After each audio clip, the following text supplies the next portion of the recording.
VCY America presents Crosstalk, a nationwide call-in program discussing issues that have an effect on our families, our communities, our churches, our nation, and our world. Crosstalk, an opportunity for you to voice your concerns for biblical principles. And now live by satellite and around the world on the internet at vcyamerica.org. Here is today's Crosstalk. And thank you, Mr. Morris, and welcome to Crosstalk. This is a beautiful day in our town, sun shining, blue skies. But whether it's cloudy or whether the sun's shining, don't forget, this is the day the Lord's made, and we're going to rejoice and be glad in it. Now, our topic today is not that glorious. I mean, it shows conflict. It's the kind of stuff that we face in our country when there are, two mentalities that are out there. The free press is part of America. I mean, the ability to, if you had a mimeograph and you wanted to go up in your attic and crank out a news sheet for your city block, in America, freedom of the press, at least it used to be, you could do things like that.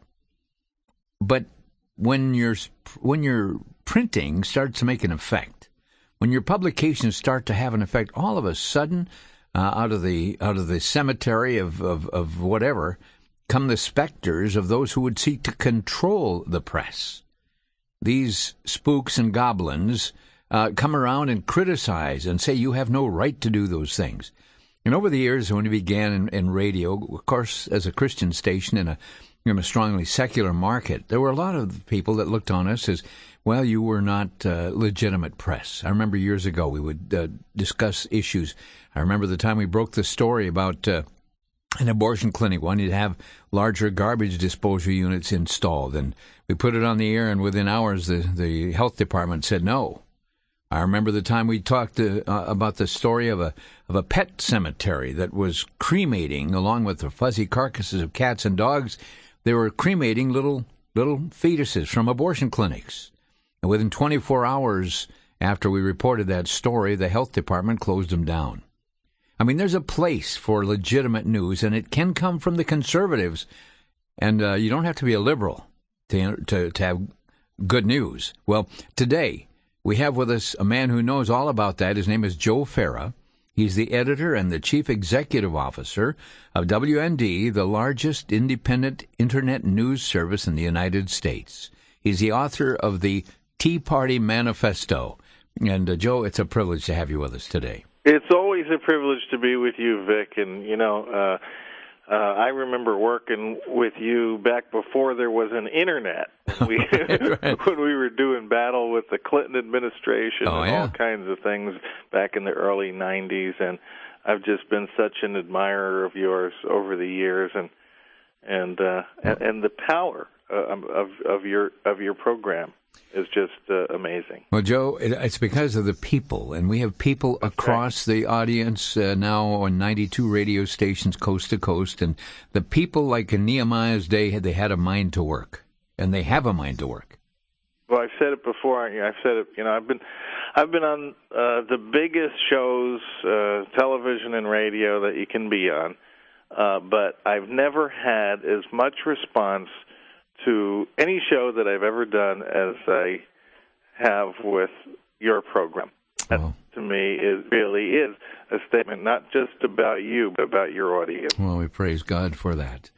Well, Joe, tell us a little bit how WND started. Well, as you know, Vic, I was a newsman all of my life. It's what I wanted to do from the time I was in college, and I just, that was, my God-given pursuit in life was to be in a position where I could help ferret out the truth and provide information to people. And so, from the earliest days of my life, that's what I did. And I was very successful, and I was successful in what we euphemistically call the mainstream media. As a reporter and editor, eventually running daily newspapers in major markets, mostly on the West Coast. And one of the things that actually, and this relates to what you were mentioning earlier, I believe that one of the reasons I had career success in the mainstream media as a Christian and as a conservative was precisely because I could see stories that my colleagues couldn't see. Yeah. And that pleased my bosses. That there was never a shortage of stories coming from Farah, because he would see things. To give you an example, at one point I was working in the Los Angeles Herald-Examiner, running the newsroom there. We had about 200 editorial employees, and I think I can safely say that I was the only Christian in the entire newsroom. And so there is definitely an advantage to having a Christian worldview. It's sort of counterintuitive. I think a lot of people would think, oh, there must have been terrible discrimination and bias against you because, and that's true, maybe there were some wisecracks. Sure. Maybe there was some condescension about my views, but at the same time, because I was wearing these Jesus-colored glasses, it actually allowed me to see things happening in our world that my colleagues couldn't see. And I've taken that worldview to a new medium. We did it back in 1997. After I left the daily newspaper world, I got this idea of, what about a worldwide audience now that there's this thing called the Internet that Al Gore has invented for us? Yes. Why not do kind of a newspaper for the whole world? We'll call it WorldNetDaily. And we wrestled with the mechanics of it. We did some experimentation. In May 1997, we decided, even though we were wholly unprepared and didn't know what we were getting ourselves into, we did it anyway. And it was immediately successful beyond our wildest expectations because the audience came quickly. And that was something, having come from the newspaper business, I was not used to, where we had to work very, very hard for every reader. They were just pouring in by the tens of thousands. And so Elizabeth and I decided this was what we were going to, spend the rest of our lives doing, was developing this potent information source. And over the years, of course, over the last 15 years, we've just celebrated our 15th anniversary. Oh, amen. We have put every possible resource into it, hired, I think, the best, investigative news team and the top editors we could find. All of them, by the way, like me, refugees from the quote-unquote mainstream media with lots of experience. The drive-by media. Yeah. Right. And what's interesting about that is, today we don't obviously get much respect from our old colleagues, but yet we have the same credentials and the same experience that they do. And supposedly the same standards, although I think we have higher standards. But, that's what's interesting. And why they really resent WND is because we are 100% committed to truth. That's right. Real truth. And bringing openly that Christian worldview to the news business. And that's still unique, Vic. After 15 years, nobody else has really done that. Joe, one of the things, and I wanted to bring forward on this now, because we stand with you and we see exactly, I mentioned some of the things in our early years of media coverage. If you didn't have a press pass that looked exactly like everybody else's, when I came to Milwaukee, the police department was giving out press passes. Would you believe that? Well, I remember. I still have some of those. Right. They're collector's items. I've got mine yet. They issued, they felt you were legitimate, they would give you a press pass. Police departments, sheriff's department, that's who handed out press passes. Well, today, and as I said, if you have a mimeograph, you can produce now. If you have a computer, you can put out your own little blog. But one of the things interesting now, when we talk about major events, and Joe, I want to get down to specifics here, you've been finding not just casual resistance, as you've been at major issues, major points of concern. Tell us a little bit about that. Well, yeah, it's a long story. I guess the first one, and one of the most important ones, was a couple of years after we got started, we wanted to have a stronger presence in Washington, D.C., and we hired a full-time Washington bureau. And the first thing we needed to do, of course, was to get them credentialed so that they could have unfettered access to covering the Capitol. And interestingly, the guy who headed our bureau chief had credentials previously because he was working for Investors Business Daily, and so we didn't even consider that there would be any opposition to it.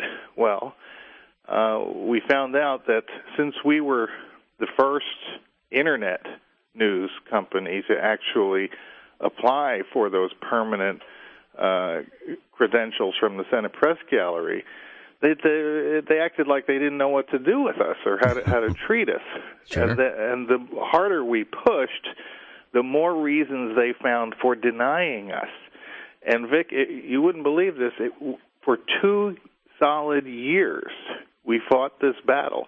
I was flying into Washington every couple of months for hearings with the Senate Press Gallery to try to explain our situation. Every time we thought we had it explained, they'd find a new excuse unrelated to the previous ones why they were denying us. And finally, after 2 years, I brought an attorney with me to Washington, and I said, if we don't get these credentials within 30 days, we are not going to sue the Senate Press Gallery. We are going to sue each of you individually for a denial of our First Amendment rights.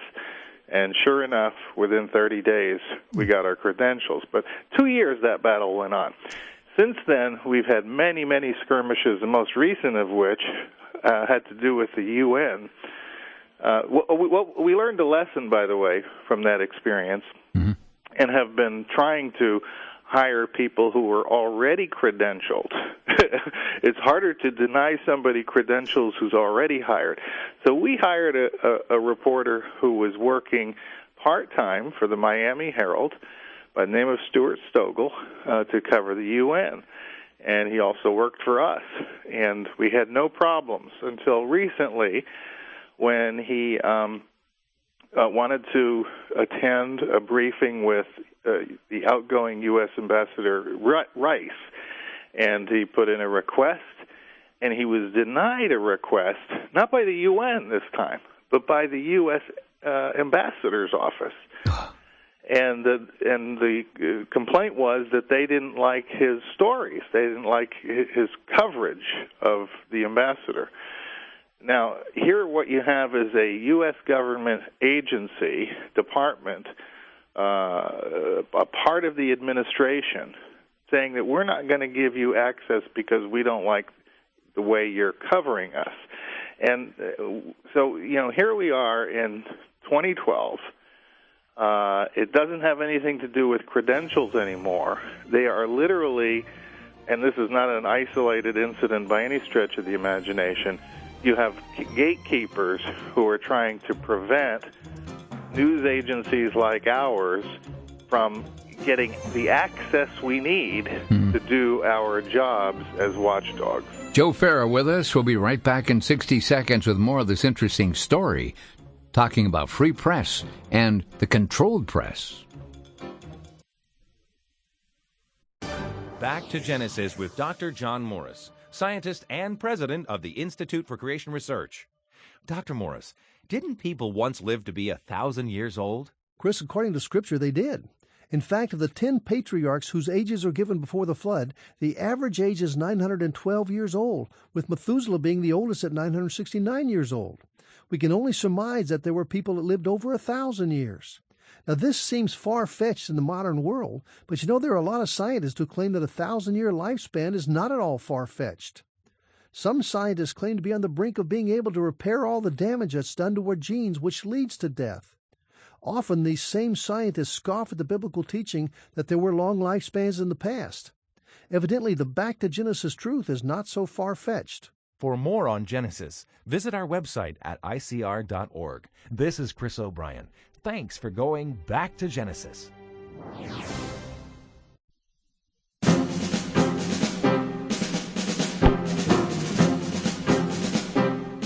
And we're back with you, and our guest today, Joe Farah, the founder and chief executive officer of WorldNetDaily, now known as WND, the largest independent internet news service in the United States. He's a man who wrote the book, The Tea Party Manifesto, and we've been talking about how unappreciated free press is among the controlled press. And Joe, the issue of trying to snub, if not keep conservative news out of the picture or laughing people to scorn, it's always interesting to see how the derision that comes even, yes, from the White House press secretary toward any valid and conservative question. They'll try to laugh you down. Well, as you know, we have the most senior White House press correspondent in the country, guy by the name of Les Consalving. And he has not been allowed to ask a question, I don't think, at a briefing in months. And we have taken to actually, poor Les has to tell us his question, and then we report the question that they refuse to answer at the White House. It's gotten that bad in this day and age. And, you know, another example of what we're talking about here happened a couple of years ago. If you remember that worldwide ecological summit they had in Copenhagen, where it was, I believe it was the largest gathering of world press ever. Mm-hmm. And there was just one news agency of all of the many thousands that applied to cover Copenhagen. Just one that was denied. Can you guess which one it was? WND. That's right. And at that time, because it was an event that was imminent, there was very little we could do other than to embarrass them about being selective. And I mean, obviously, we went there skeptical of global warming, and they understood that, and they didn't want any press there that was skeptical of global warming, and it was just that simple. And so you wonder, why is it that we only hear one, you know, the same song from all of the press about issues like global warming, when in fact, you know, there's nothing proven at all there. I had Inhofe on the day that they were down there meeting on this, and boy, the fact I had him on our little network, he was declaring the fact that global warming is dead. Right. And do you know, Right Wing Watch by sundown that same day was talking about our little network and the fact we had Inhofe on, who was declaring it dead. Well, it was probably he probably couldn't get on any other shows but yours, Vic, to talk about it. Yeah. And that's the problem we're facing. Well, you know, those guys are monitoring everything we say, though. Yep, they sure are. Well, you know, when we're talking about the news, and we've been all shocked with what we've seen the President of the United States making statements regarding same-sex marriage, but the latest issue of Newsweek, titled The First Gay President, and he's pictured on the front cover with sporting a rainbow-colored halo. What do you see this issue? How do you see this being handled by the free press versus the controlled press? Well, it's an interesting thing, and a little bit of background is necessary because, first of all, when you see Newsweek today, and you don't see it that often, by the way, because it is a dying publication, you have to remember that, you know, at one time Newsweek was owned by the Washington Post, and the Washington Post sold it. I believe they sold it for $1, and they sold it to the company that puts out the Daily Beast, which is a left-wing pseudo-news agency on the Internet. Well named. Exactly. And so when you're reading Newsweek today, just keep in mind you're really reading the Daily Beast. And they have an extreme left-wing agenda. Now, they actually believe, Vic, think that this was something they were doing to be helpful to the president, helpful to Obama by calling him the first gay president. That's how out of touch with American reality and American mainstream values that Newsweek is, and most of the so-called mainstream press. Because I looked at the Gallup poll since this announcement that shows that 25% of Democratic voters are less likely to vote for Obama to reelect him as president because of this position. Now, I would be very worried about that. I would be very worried about that cover that Newsweek did if I were Obama. But again, I think their heads are in the clouds. They both the media and the political establishment, especially the Democratic political establishment, they live in such a kind of a world of their own that they don't understand why 32 out of 32 American states that have voted on this issue have rejected it and affirmed marriage in its a traditional state. Well, you know, today the polls by noon were saying I think Mr. His appreciation level is down about 43%. I mean, it's extremely low for an incumbent president. And I think that what he's showing people right now. I mean, you can talk about the economy, and there are some people in Republican circles who only want to talk about the economy, and they want to run against Obama on the basis of, bad economic times. There's a problem with that. There's several problems with that. Obama has said from day one that he entered office under a tough economy, and it is true that he did. Now, you and I would agree that, at a certain point you run out of excuses, and when you see the economy actually worsening with your initiatives, you have it's a tough explanation. But at the end of the day, he's a clever politician, and he can sell that line to enough people.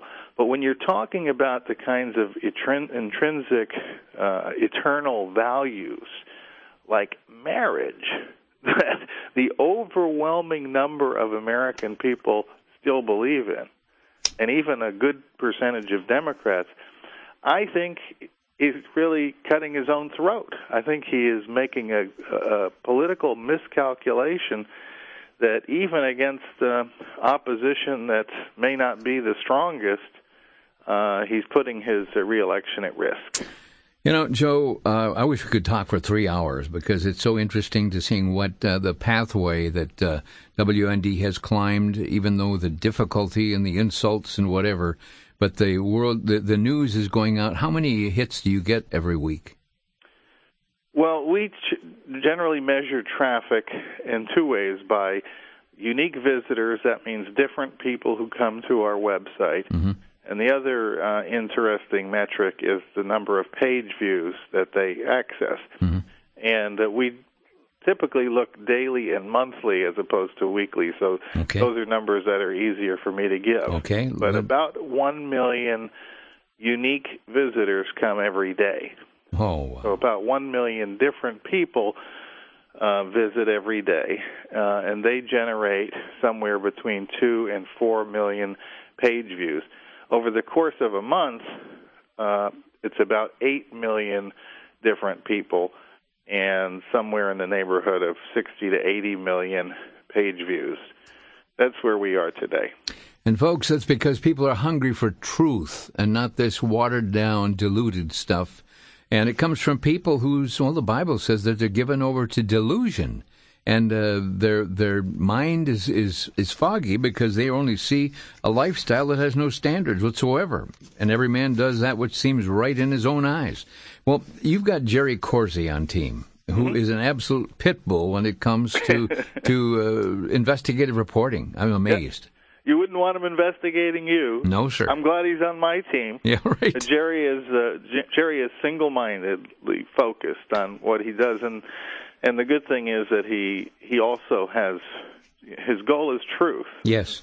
A lot of the media out there, they like to talk about objectivity. They like to talk about fair and balanced and, all of those nice platitudes. But ultimately, I've always believed that the real role of a journalist is to be a truth seeker, because fair and balanced is kind of a crazy notion when you're talking about a world of good and evil. Does fair and balanced mean that we should give equal time to evil? No. Evil things? Well, the old fairness doctrine, that they're trying to impose that again on broadcasters. Exactly. Now, I'm not saying that, I don't think we should pursue interviews with people, with whom we disagree with. In fact, I would suggest to you that if you look at our commentary section of about 48 different viewpoints over the course of a week, you'll find that it's the broadest spectrum you can find anywhere. I mean, we have extreme liberals like Bill Press and Ellen Ratner writing for us on the one hand, and people ask me, why are those folks there? I say, well, I like to hear other viewpoints. Well, I want to find out what the fox is planning for the chicken coop. You're darn right. And sometimes I like addressing the crazy ideas that they come up with personally in my own column. It's good to stimulate discussion and debate. And I'm an old talk show host myself, Vic, and my favorite thing was to have guests who disagreed with me, and we can really get lively and exciting. And so that's what we try to do at WND as well, both in our commentary section and in news. I'm not at all. In fact, we insist that our reporters talk to all sides, so to speak, sure, before publishing. But at the same time, at the end of the day, our goal is not to be just fair and just balanced. It's to actually try to arrive at what is the truth of the situation. That would be my slogan if I was programming Fox News. Truth for sure. Well, Joe, when we're talking, I know Jerry has done tremendous research into many things, but two that I'd like to talk about in the next quadrant here. You bet. One is dealing with Obama's draft card, and of course the other is the birth certificate, and the term birther has been used as an epitaph against anybody who is of a conservative mind or is even asking a decent question. That's right. When we come back here in just about a minute. But while we're on it, Joe, give out, when people listening today may have never gone to WorldNetDaily or WND's website, tell us the web address and see if we can't get some more hits today. It's gotten easier because we've shortened it. It used to be worldnetdaily.com. You can still go there if you like, but WND.com. WND.com will get you there, and it's actually our new name because it's easier to say, easier to remember, and so that's all you got to do. It's a free website, and can they click on anything to make sure they get the news every day automatically, or what? Yep. Oh boy, do we encourage that! We've got news alerts that go out several times a day. Anytime there's a breaking story, and once a day to kind of give you the whole synopsis of everything we're covering. And that really helps us. That helps us a lot with advertising, and so we do encourage that. If you go to WND, make it the first thing you do is up in the upper right corner of the front page, sign up for those new free news alerts. And those news alerts occur because I see it on my machine every time when something is breaking. There's WND. Well, Joe, we're going to take a break and come right back again, and then let's talk about that, what Jerry's found on the birth certificate, and also on this thing about the draft card. Very interesting. This is Crosstalk coming your way. Joe Farah, our guest. We'll be right back.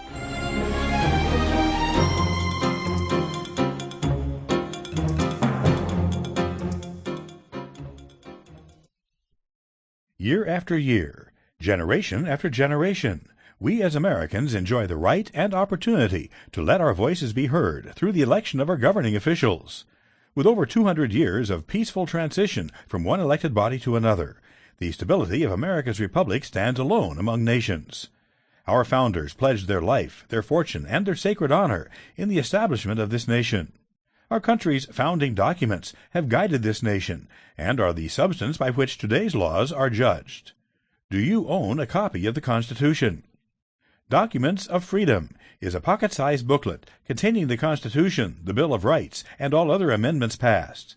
The booklet also features the Declaration of Independence and Washington's Farewell. Documents of Freedom is available for a donation of $5 or more to VCY America and can be made by calling 1-800-729-9829. That's 1-800-729-9829.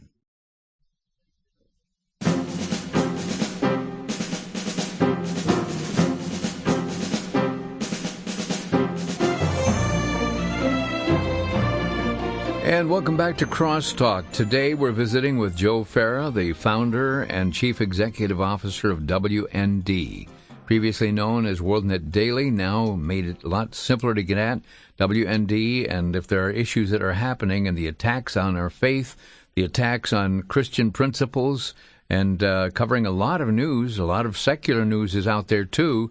Things are happening in our country. But the question is, well, was it not the Bible tells us about in Ezekiel 33 and the watchman on the wall? And if there's ever a time when we need to be on the ball and on the wall, it'll be now. Well, Joe, back to you here.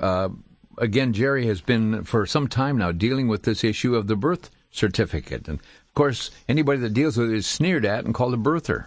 Yeah, and that we didn't anticipate when we began these investigations almost 4 years ago now during the campaign. Because, again, we figure, look, if you're, pursuing truth and you're looking for, answers to, you're looking for answers to questions, how can you be criticized for that? The fact of the matter was that Obama was hiding virtually every single document from his whole life, from his school records, medical records, birth certificate, draft cards, Social Security numbers, the whole 9 yards. And Jerry pursued this, and he pursued it in a book that came out last year called "Where's the Birth Certificate?"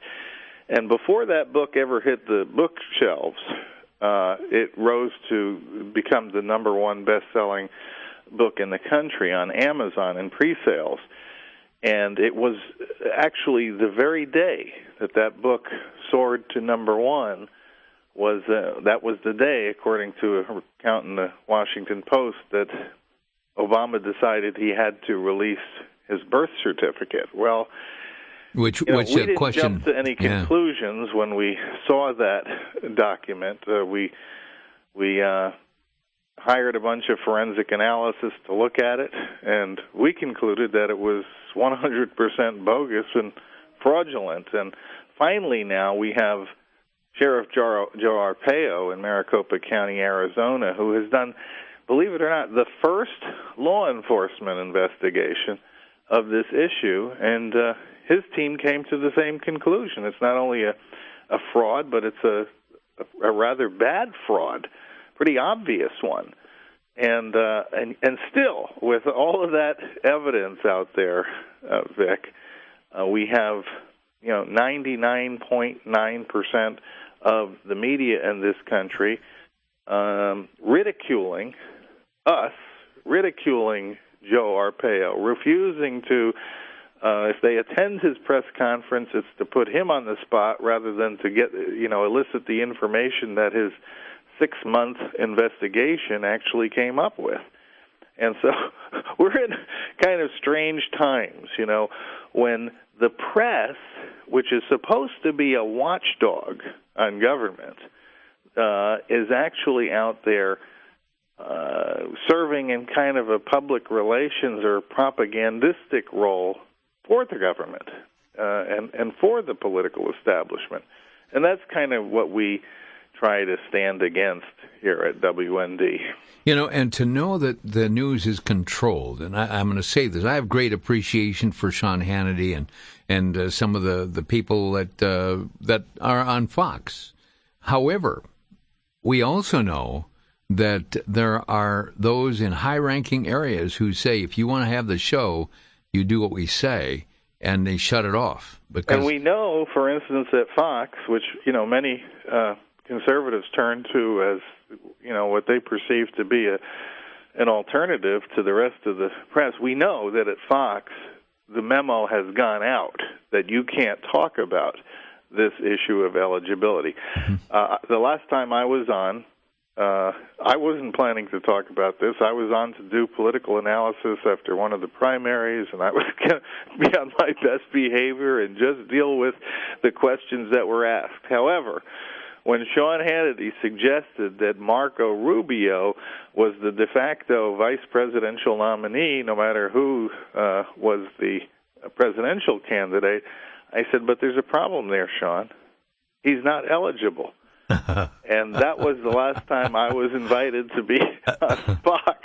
Now, Jerry, I got even a better story. Jerry was specifically asked to be the first guest on a new show that Fox launched several weeks ago with Mancow, and it's a weekend show. And Mancow specifically asked him to talk about the issue of eligibility. He hadn't gotten the memo because he was brand new there at Fox. And as soon as the producers discovered what was planned, they said, "No, you can't have him talk about that."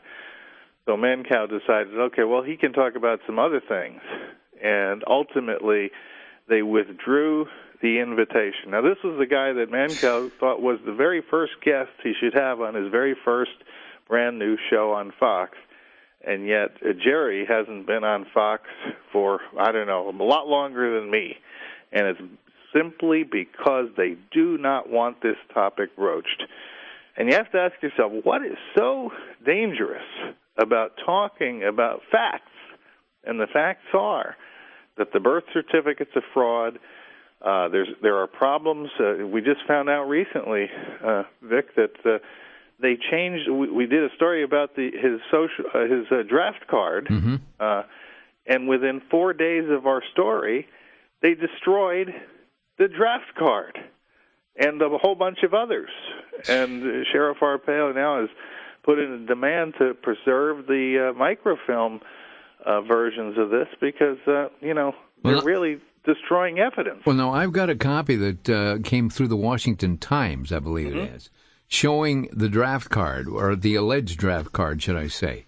But it shows Barack H. Obama signing the thing. It's got July 29th. Is that 80? Yeah. 1980, yeah. Yeah, July 29th, 1980. Is this legit, or has somebody been photoshopping a new card? That's what Sheriff Arpaio wants to find out, because there are questions that have come up in his investigation, and all he did was ask for a copy of the draft card. What could be the problem with such innocent documents? Well, you go back to the birth certificate. For heaven's sake, you can't register your kid for Little League or for school without producing birth certificates. But yet, we don't have a system set up in this country to ensure that constitutional qualifications like natural-born citizenship are actually enforced. That was the alarming thing for me. It really wasn't about Obama so much. It's a breakdown in our constitutional system. If we're not going to take something as seriously as, presidential qualifications, and by the way, the Constitution isn't that strict about it. 35 years old and a natural-born citizen. If you can't qualify that way, there's definitely a problem. We still don't know to this day whether Barack Obama is qualified, but what we do know is he has gone way out of his way not to provide any evidence to demonstrate that he is. Which makes it even more mysterious, like the fellow from Russia, when he first came in. I forget who it was, a Russian, made the comment and was quoted or printed, said this was a mystery man that had become the president. Yeah, even after having served for nearly 4 years in office, it's amazing what we don't know about this president's life, because he wrote an autobiographical book that many people have poured through, and there are so many holes in it. And even recently, he's had to admit, well, there really wasn't such a person as that girlfriend I talked about. That was a composite figure of girlfriends I had. One of those dreams of his father and exactly. and others. Well, Joe, let me say this. There are so many people that appreciate your news service, and there are scads of things we should talk about here today. But one of the things I think would be helpful, I remember years ago, I did a program with Charles Stanley, and we were on Crosstalk. But he sat down in the studio with me, and then I said, well, folks, normally we would have Dr. Stanley talk to us and say, now listen, and he would tell us. But I said, now, Dr. Stanley, I want you to listen as we open the microphones. And for the next hour, people called in to let him know what a ministry they'd had from his ministry. But I know there are thousands of people that read your WorldNetDaily out there as well. And I'd like to open these lines, if it's with your approval. And Something I like better. And Except talking to you, of course. Well, we're going to open our lines right now, 800-733-9829. And if you're a reader of WND or WorldNetDaily, give just about a 30-second statement, as many as we can cram into the rest of the program, and let Joe know how important you feel what he is doing for America. Our phone number again, 800-733-9829. The lines are now open. And if you'd like to call in, you're welcome to do so as you dial. It's toll-free from anywhere on the planet. It's 800-733-9829. And the lines are starting to light up here all over the board here. Joe, you have a continuing... So how many staff people do you have working on this? Well, we have 25 full-time editorial employees and quite a few contractors or freelancers, and of course, I mentioned the 48 columnists, all of whom are either voluntarily or writing or are under contract. We have about another dozen or so full-time employees who are not outside of the editorial area, and we have beyond them dozens and dozens of contractors. We have whole sections of our business that are contracted out, like our e-commerce operation. So it's become quite a big organization over the years. Well, that's great. We're going right to the phones, and we're going to go to Barb in Milwaukee. And Barb, your thoughts today?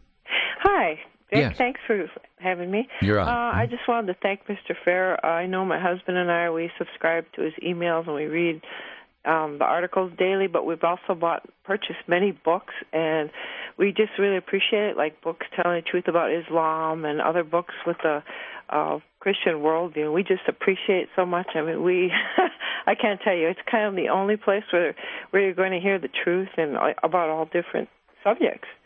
So well, thank really you. We're also approaching our 10-year anniversary as book publishers with WND Books, which is actually a subsidiary corporation of WND.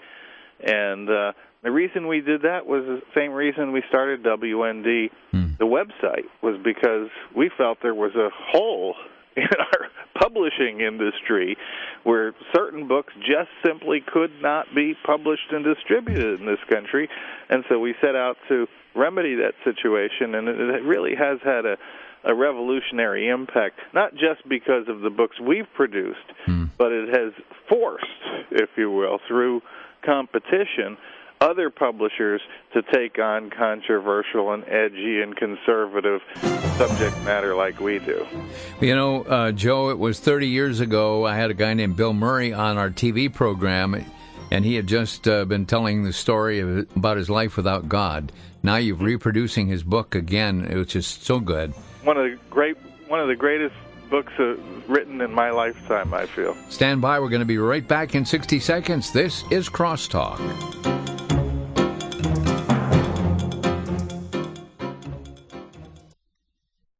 For the Worldview Weekend Minute, I'm Brandon House. Continuing on our list of 20 characteristics of false teachers embraced by the false church. Today we look at number 8 and number 9. Number 8, false teachers deliberately take Scripture out of context to attract a following. Acts chapter 20, verse 30 says, "And from among yourselves men will rise up, speaking perverse things." Actually translated, better translation, speaking perverse, distorted, or twisted things. For what purpose? To draw away the disciples after themselves. So false teachers deliberately take Scripture out of context to attract a following. Number 9, false teachers sound educated and speak with persuasive words, but they speak error. Colossians 2:4 says, "Now this I say, lest anyone should deceive you with persuasive words." Colossians 2:8 goes on to say, "Don't be cheated by the philosophies of men and their empty deceit." So false teachers take Scripture out of context to attract a following, and they speak with persuasive words. For the Worldview Weekend Minute, I'm Brandon House.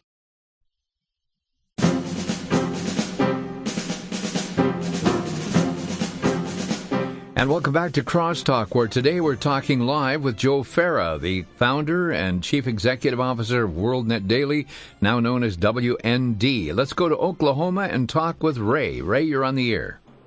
Hey, I was just coming through the stations here, driving back through Oklahoma, and I hit your program and was very interested in the website, so I pulled over, took a look at it.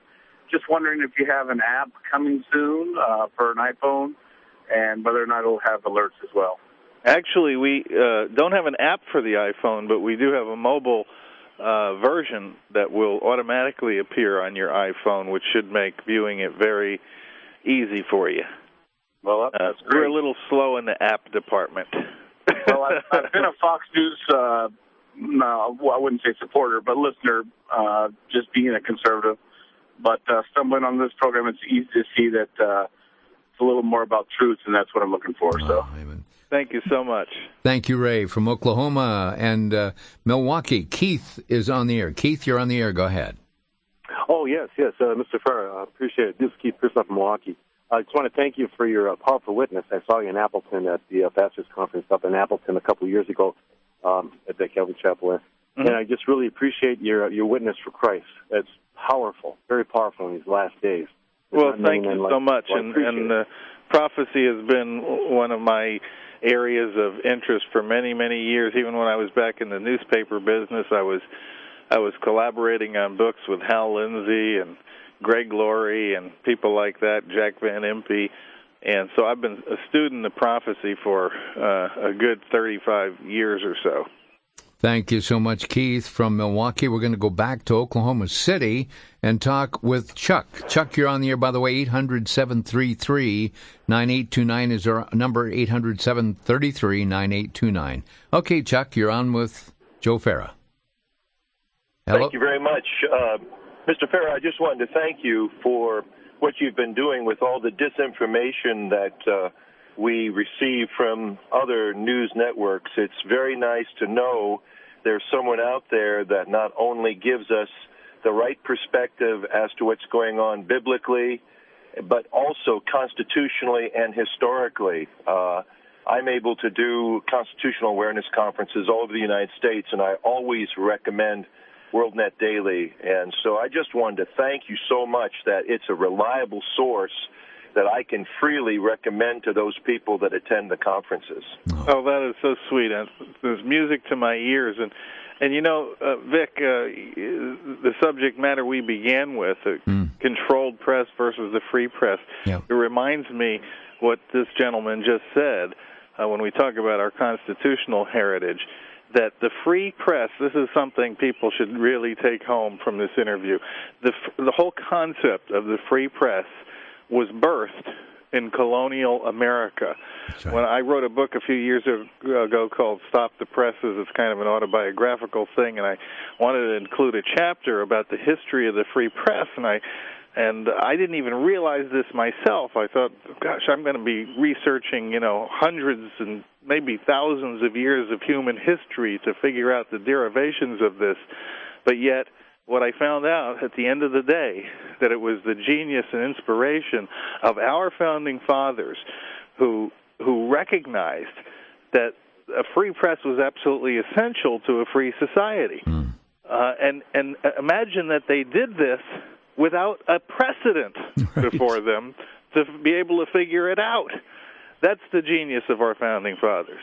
Southeast Pennsylvania, Christine, you're on with Joe Farah. Hello. Mr. Farah, I am so glad you're in the family of God. Thank you. Me too. I went on your site this morning, so that's one that I do recommend to people. Recently, the family radio that advertised in Camden, that was broadcast from there, Camden, New Jersey, was bought by what's called WWIQ, in which Sean Hannity and Glenn Beck broadcast. Would you say that these men may be censored as to certain topics, such as, the birth certificate? Oh, there's no question about it. In fact, I mentioned earlier, last time I was on Hannity's television show, and the subject of, ineligibility inadvertently came up, I saw it seemed that the blood ran right out of Sean Hannity's face. He immediately started getting texts on his phone, but he had been very enthusiastic about pursuing this beyond the break. But during the break, after looking at his text, he says, We're not going to stay with this. We're changing the subject. And I said, Sean, I hope I didn't get you fired. And he said, no, you didn't get me fired. Now, we had a really lively discussion going on about eligibility, but it was literally turned off by the powers that be at the network. We're going to go last to Milton, Florida. And James, you're on the air with Joe Farah. Yes, I just wanted to know if he would be willing to comment on the new book, Magic Man in the Sky. Oh, I sure would. In fact, I just finished reading it. This past weekend, used it as part of our family Bible study. It's one of the latest releases from WND Books by Carl Gallups. And it is quite simply one of the best apologetics books that I have ever read. This is the kind of book you'd want to hand somebody who is not a believer, because it deals with all of the arguments that non-believers have for non-belief, and it deals with them, not in a super sophisticated academic kind of way, but just a very straightforward way. And it's called The Magic Man in the Sky, because that's kind of the way non-believers look at the God of Abraham, Isaac, and Jacob. And our prayers. He's not a magic man in the sky. He's the Creator. He's our Father. He's many things. He's our Savior. And a non-believer will get to learn all about him through this book. Joe, I've got 30 seconds left. Final word from you. Well, my final word has always got to be my absolute praise and admiration for what you have done for the many years that you've been on the air, Vic, and for all you continue to do. You've been an inspiration to me, and, you asked me about WND and why we came about. I like to think of WND as kind of a crosstalk on the Internet. God bless you, Joe. Thank you. Thank you for the privilege of talking to you today. Bye-bye now. Bye-bye.